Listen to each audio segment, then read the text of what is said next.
David, welcome to the Positive Leadership Academy podcast. So excited to have you here. Delighted to be here. Thank you very much for inviting me.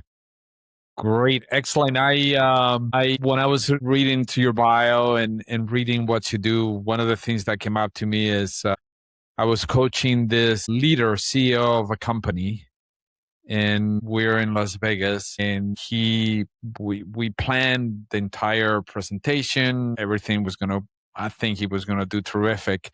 And one of the things that he did that ruined the entire thing is he did what I think was in a movie, Wall Street, where he steps out of the stage and he started walking around. And I felt so embarrassed because he's walking around and people are turning around and they're looking at him, and the light is trying to position him.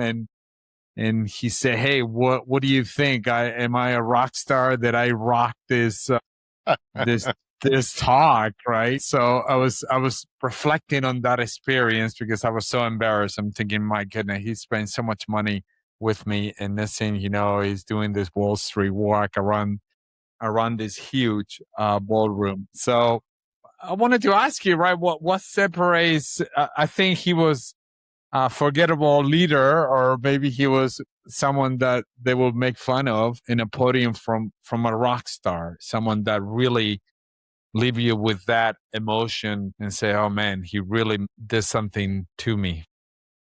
Well, I mean, let's start with that. What he did there. The problem is you should never go beyond the front row, because the moment somebody has to turn around, everything changes, and chances are they don't. So people don't sit there and start looking around. They might try and catch your eye a little bit, but the moment they can't see you eye to eye, then you are done for. So the impact goes, people need to see that they can see you at the whites of your eyes. It's all about trust. But also, like you said, the best lighting is on the stage. They spent a fortune on that lighting to make you look amazing. The moment you go out, the camera's got to follow you. They'll let you in and out of the lighting. So, I mean, very simply, use the stage. That's what it's there. But don't step off the stage. We're not U2 or, a massive rock band going down the catwalk trying to get hold of the fans. It's not that. So, I mean, certainly that thing there. But in general, the difference between somebody who's forgettable and somebody who's a rock star is somebody who understands structure.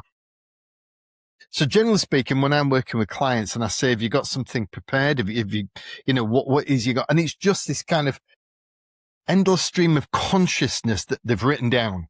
I'm going to talk about this and it's going to go that. And it's just kind of all blurbed out. Whereas actually, once they understand it, you've only got 60 seconds to grab somebody's attention. You've got to wrap everything up in the last 60 seconds. If you're doing a 20-minute talk, it's got to be in 2-minute chunks, little small, compartmentalize it. Each one needs to tell a point, use stories, analogy, metaphor, instead of just sitting there and regurgitating stats, data, and statistics. So the thing is that it's more about structure. People think it's about charisma or intelligence or good sense of humor, but a great structure will make you look amazing. Absolutely. And that reminds me, I competed on our well-known Toastmasters, local Toastmasters. I've been at Toastmasters forever, but I competed. And one of the things that I didn't pay attention, now that you say structure, was the time. And I went off time and it was unbelievable. I wasn't really paying attention to that red light. And it was so funny because everybody came to me afterwards. He goes, you had it. You won it. It was so great. You're delivering. Everything was great, but you forgot to pay attention to the time. And that brings to the point that you make in the structure of having when we delivering a talk. And that can be obviously on a stage, or it can be in front of your team, which I think is very impactful. A lot of leaders forget to really deliver a talk the right way in a meeting, right? And then you get all these people with a lot of unknowns, right? A lot of questions. Yes. Your philosophy is that coaching makes someone the best version of themselves, not somebody else. How does that connect to the authentic leadership? If you're going to be authentic, you've got to just be yourself, correct? I mean, I'm sure that you would agree. But you can't be purely yourself. We're in the middle of a heat wave here. So if I came in and I was wearing a string vest and I'm like this and I'm drinking loads of water and the water, the windows are open and the lighting's terrible. And I turn around and you say, but I'm being authentic because we're in the middle of a heat wave here in the UK. You go, no, no, no, no. What I want is I want a good studio. I want you to set up a good light with the camera and lights and camera. And the thing is that when people talk about, being authentic, you are your true self. But when it comes to presenting, I need to find out what the baseline is. What are they like on a daily basis? And then I increase that by maybe say 20%. So I'm talking to you here now, and I'm more animated than I would be if I was downstairs talking to my partner, Karen. But I'm still kind of the same person. So the key to being authentic on stage, and to me being an authentic leader, is being consistent. Particularly as a leader, we know that if you treat staff differently, different days, different groups, different person to person, you're going to struggle to maintain people working for you because you're like, which person's walking through the door? So for me, when it comes to presenting, it's about being consistent, standing up, and whatever's going on around for you, just presenting your true self, but in a more concise and precise way, using a great process, great start, and all the other things we've discussed. Absolutely, absolutely. And the next question, one of the best trainings I had, we can call it abnormal training for me as a speaker, is I had a calling to do youth ministry, and I was like, okay, I don't know how I'm going to structure this, but here I am. And I think when you do youth ministry, the majority of the youth that are going to be attending are either by force, because their parents are going to drop them off and they said, you need to go to youth ministry, you need to go to some type of youth group. A lot of parents will come to me and say, you need to bring Jesus to my son or my daughter. And I'm thinking, I don't think I have that power, but I will do the best I can. And one of the things that is really funny. That's funny. They drop the kid off, kick them through the door, and then go, you need to sort this kid out. Yes. Sort this kid out. Huge responsibility. Jesus. Yes. And he needs it tonight. And you know what? You're the guy for the job. Wonderful. That's right. Talk about talk about being an absent parent, just passing it off. That's funny. Pass it on. I can talk for hours a day. We can do a different podcast. But one of the things that really helped me was I needed to be authentic. I couldn't lie to them because I think the youth capture the lies very well. But one of the things that was really lowering the voice on my inner critic or pastor syndrome, however you want to call it, and not really think about what they're thinking, what I'm saying, how am I moving, how am I delivering. It was more about, hey, just go out there, be a vehicle, be authentic, and really lower the volume. And the question that I have for you is, what is the common mistakes that a lot of senior leaders do when they're presenting, right? And I get a lot of people come to me and say, oh, help me out, right? And I always say, hey, practice makes you better, right? But what, in your experience, since you're the expert, what is the most mistakes a lot of seniors do when they're presenting? Well, you know what? In my experience, practice is not really that much of an issue. I think by the time I'm working with a leader, they've been in charge, they've worked their way up the greasy pole, as we say in the UK. And so they've done a lot of presenting. So over the years, they've had plenty of time to practice, get out there and do it. So by the time they come to me, they're okay. They're reasonable. They're not bad. I don't get people who are terrible. But the thing that they do is they don't understand the basics. And so the biggest issue I have when it comes to leaders is that they deliver the material they should not be delivering. So for me, a chief exec, a managing director, the boss, they should only be talking about the macro view, the helicopter view, the big vision. They should be piling in, this is where we're going. This is the bus we're going on. We're going to occupy Mars. That should be what it is. There's not sitting there going through all the individual elements of what that should take. If they're going to talk about the numbers, the finance, get the CFO to do that. If they're going to talk about the technology they're going to use, get the CT or the chief technology officer, or if they're going to talk about, how they're going to manage investments, get the chief investment officer. How we're going to put it all together and get it moving forward. Use the chief operating officer. They do nothing all day, every day, but look at those individual areas. Chief exec, yeah, they understand it all. They've got the finger in all the pies, but they shouldn't be delivering everything all at once. What they should be doing is doing the broad strategy, the emotional stuff, the stuff that's going to drive people on. They feel like they're on a mission.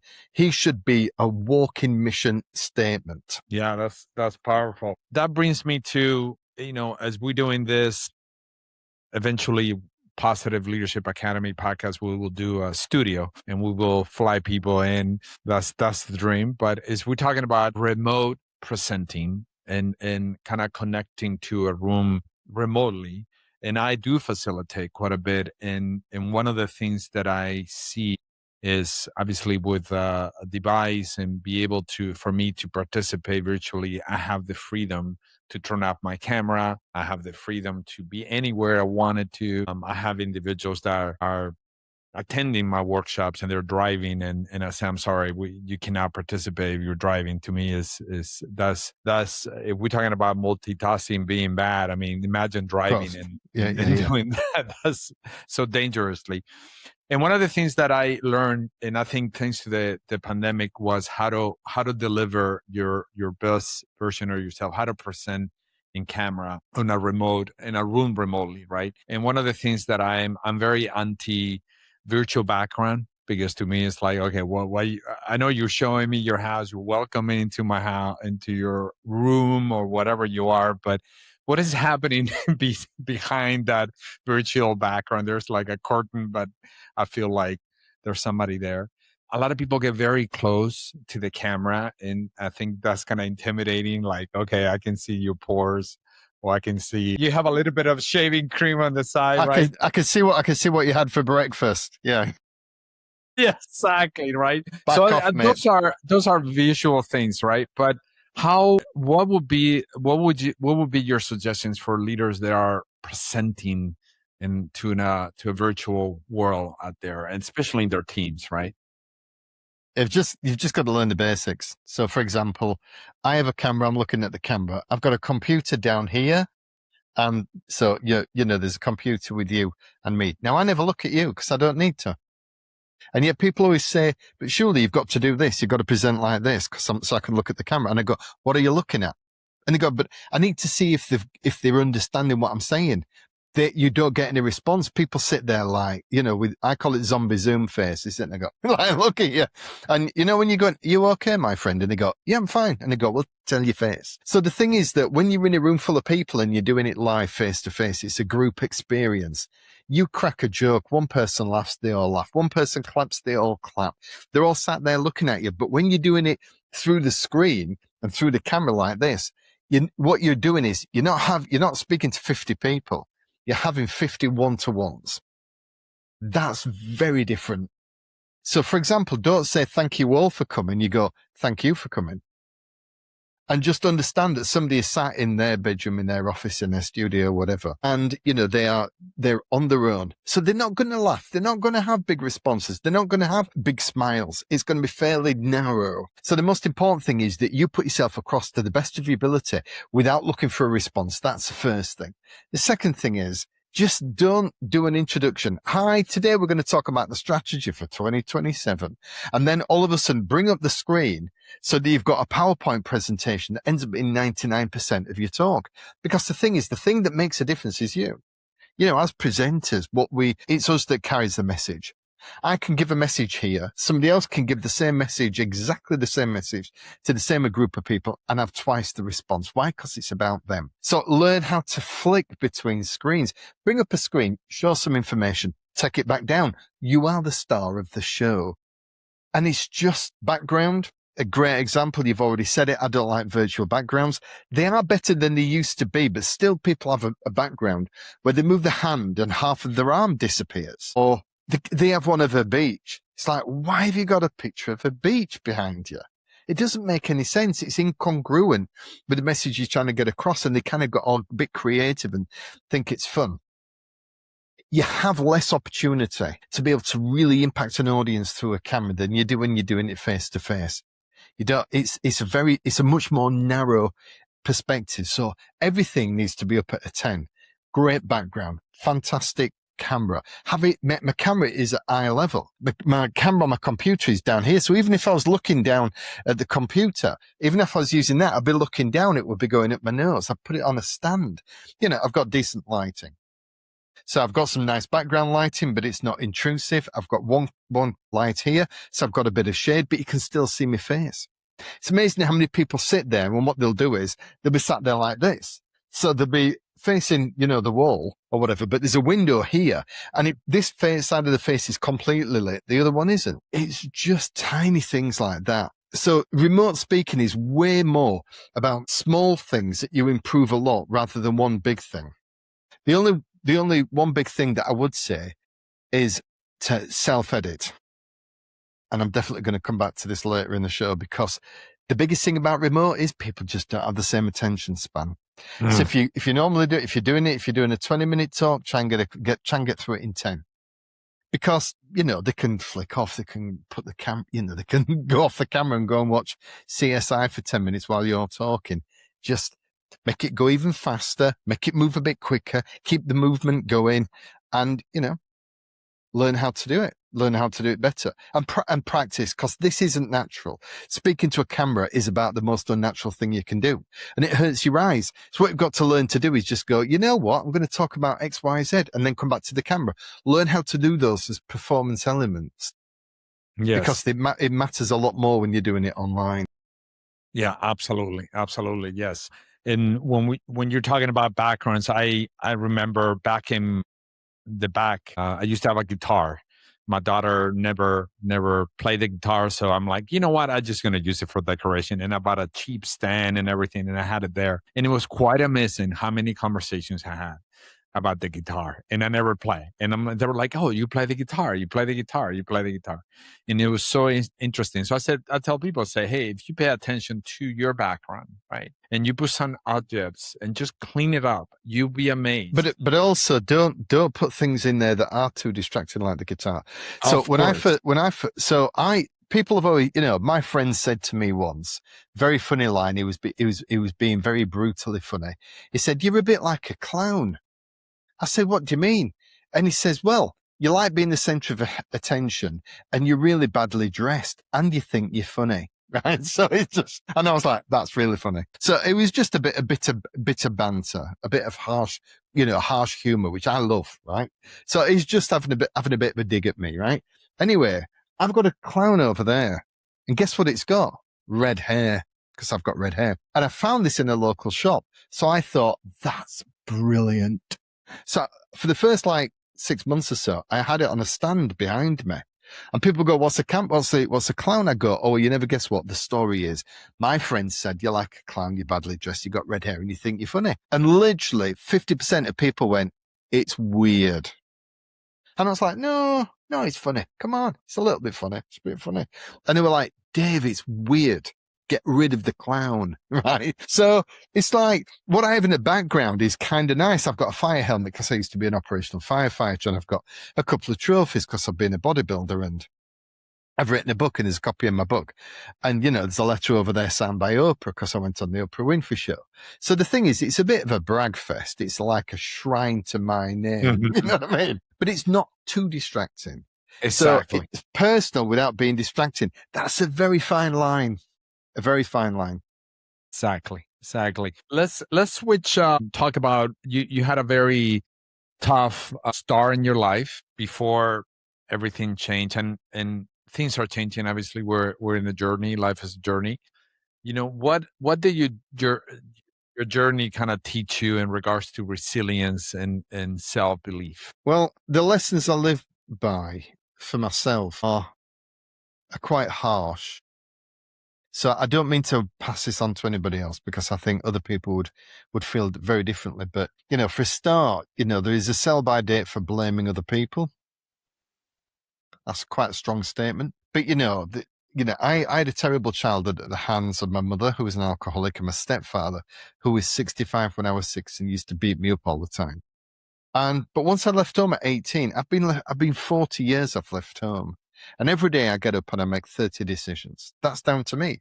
It's not down to my childhood anymore. I don't believe, for me.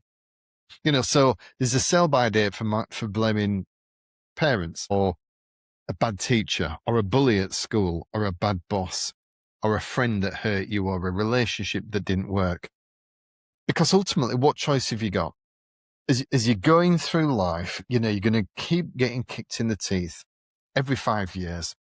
You're going to have a disabled child. You're going to get divorced. You're going to have a health issue. Your parents die young. It happens to everybody. And you've only got two choices. You either sit there and deal with it and sort it out, or you let it swallow you and you just kind of crumble. And I just can't do the second. I'm nearly 60. So I've got, 25 years, say, for example, left on this planet. I'm in the last third of the game, as the Americans would say. And so, I don't have time to sit here and start worrying about what's happened in the past. All I can do is really make better decisions now. So for me, sell by date for blaming the stuff. If something happens and it's really negative, I try and find a way to get through it as quick as I can. And, I am the sum total of the decisions I make. If my weight goes up, it's because it's bad eating. It's not because of anything else, just some, I'm all about accepting massive responsibility. And I do that. When I do something I shouldn't, I will put my hand up and say I shouldn't have done that. And I'm very quick to do so.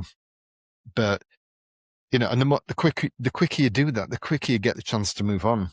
The other thing that I live by, which again, it sounds really harsh, is that I understand how few people really, really care about me. So I have friends and I like to speak to them once a week and we get on great. And if I'm going through a bad time, I'll tell them and they'll be very sympathetic, But the moment we've gone off the phone, I'm still thinking about the problems I'm going through, but they've gone back to their problems. They've gone back to their family, their issues, their life. And so expecting somebody else to come along and save me is never going to happen. I understand that if I really want things to change, got to find a way to drive it through myself on my own with low expectations of somebody else. I live with Karen. We have a fantastic relationship. We have 5 kids between us, 6 grandkids. We're really in sync. We're running the house, being grandparents and everything else. But, she had skin cancer twice last year. She's gone through menopause with huge issues, surrounding it. She's got a problem at the moment with arthritis. She's got her issues.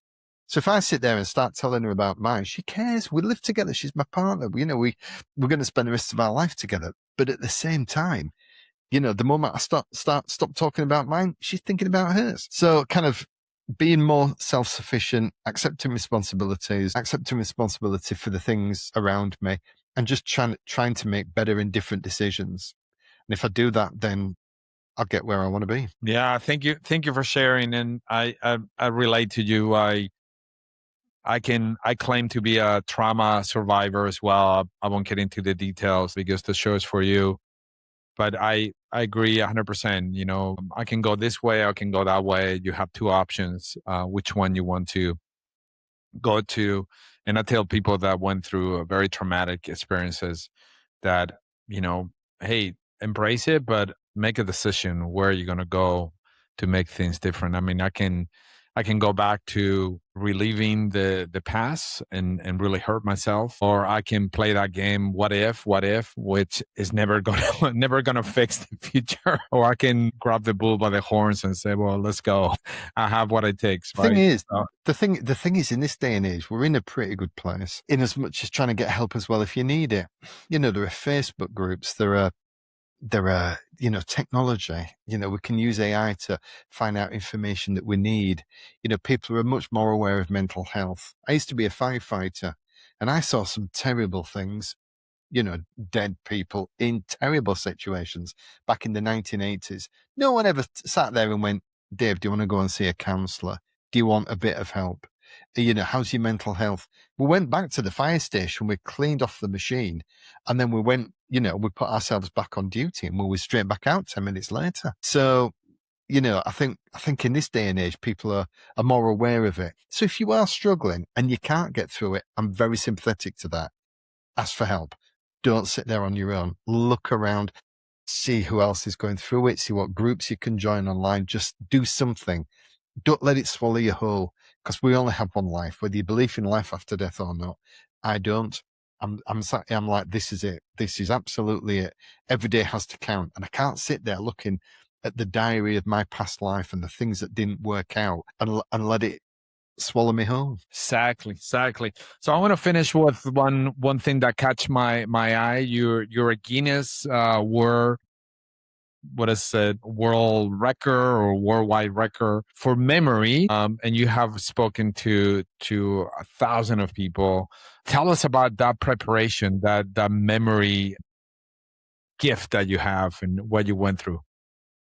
Well, I didn't go to college or university, and I was expelled from school because I got into trouble with the police, and I ended up with a criminal record at 16.